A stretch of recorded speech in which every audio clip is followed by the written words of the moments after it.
जो हमारे पास अब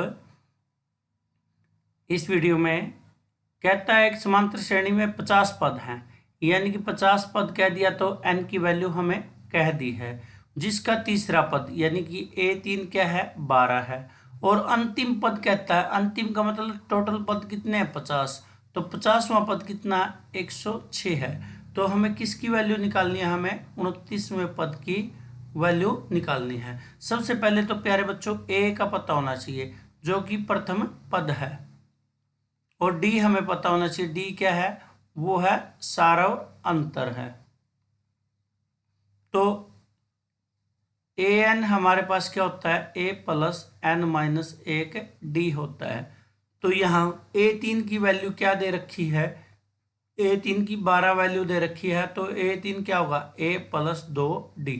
इसको हम समीकरण 1 मान लेते हैं। और 50वां पद क्या है 106 दे रखा है, तो उसकी वैल्यू क्या होगी A प्लस 49D, ये 2 होगा। तो हम क्या करें, इसको हम इसको घटा देते हैं, घटाने पर अभी हमने पिछली वीडियो में जो क्वेश्चन किया था उसी जैसा क्वेश्चन है। ये माइनस हो गया, ये भी माइनस, ये भी माइनस, ये कट गया, ये आ जाता है हमारा 47 माइनस का डी। और इधर क्या होगा, इधर हमारे पास आएगा माइनस का 94, माइनस से माइनस कैंसिल आउट, डी की वैल्यू क्या आ जाएगी 94 डिवाइड बाय 47।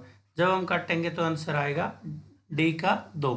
डी बराबर 2 को समीकरण 1 में रखने पर, समीकरण 1 में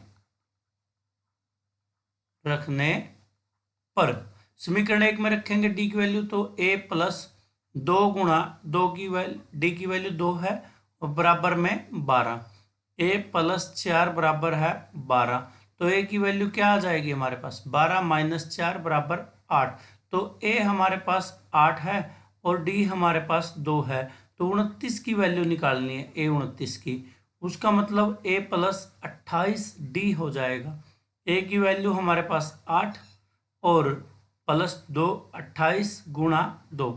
अब हमारे पास क्या होगा 28 प्लस 8 प्लस 28 गुणा 2 56, ये टोटल मिला के हमारे पास मिला 64। तो हमारा ये आंसर होगा 64। नेक्स्ट क्वेश्चन देखिए,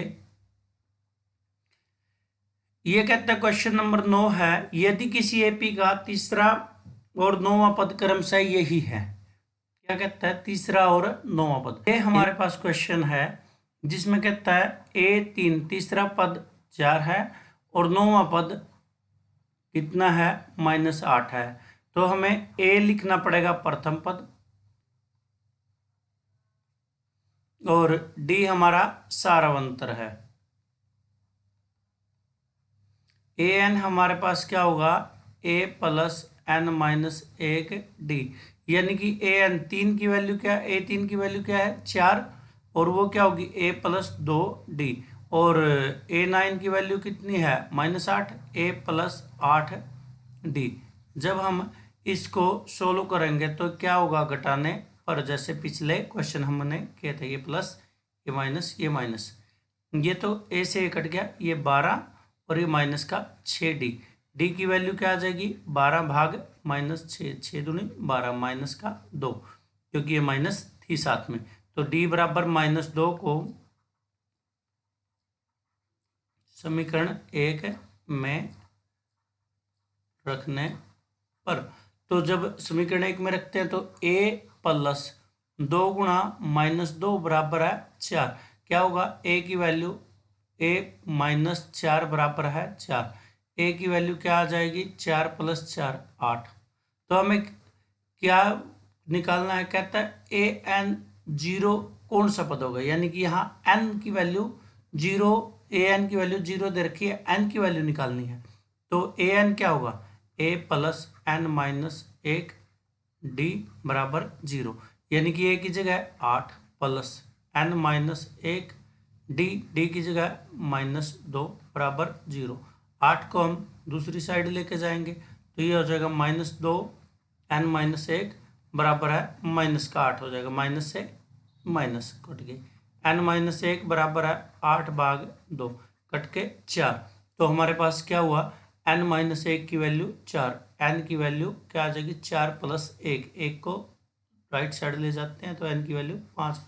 पांचवा पद होगा वो हमारा 0 होगा।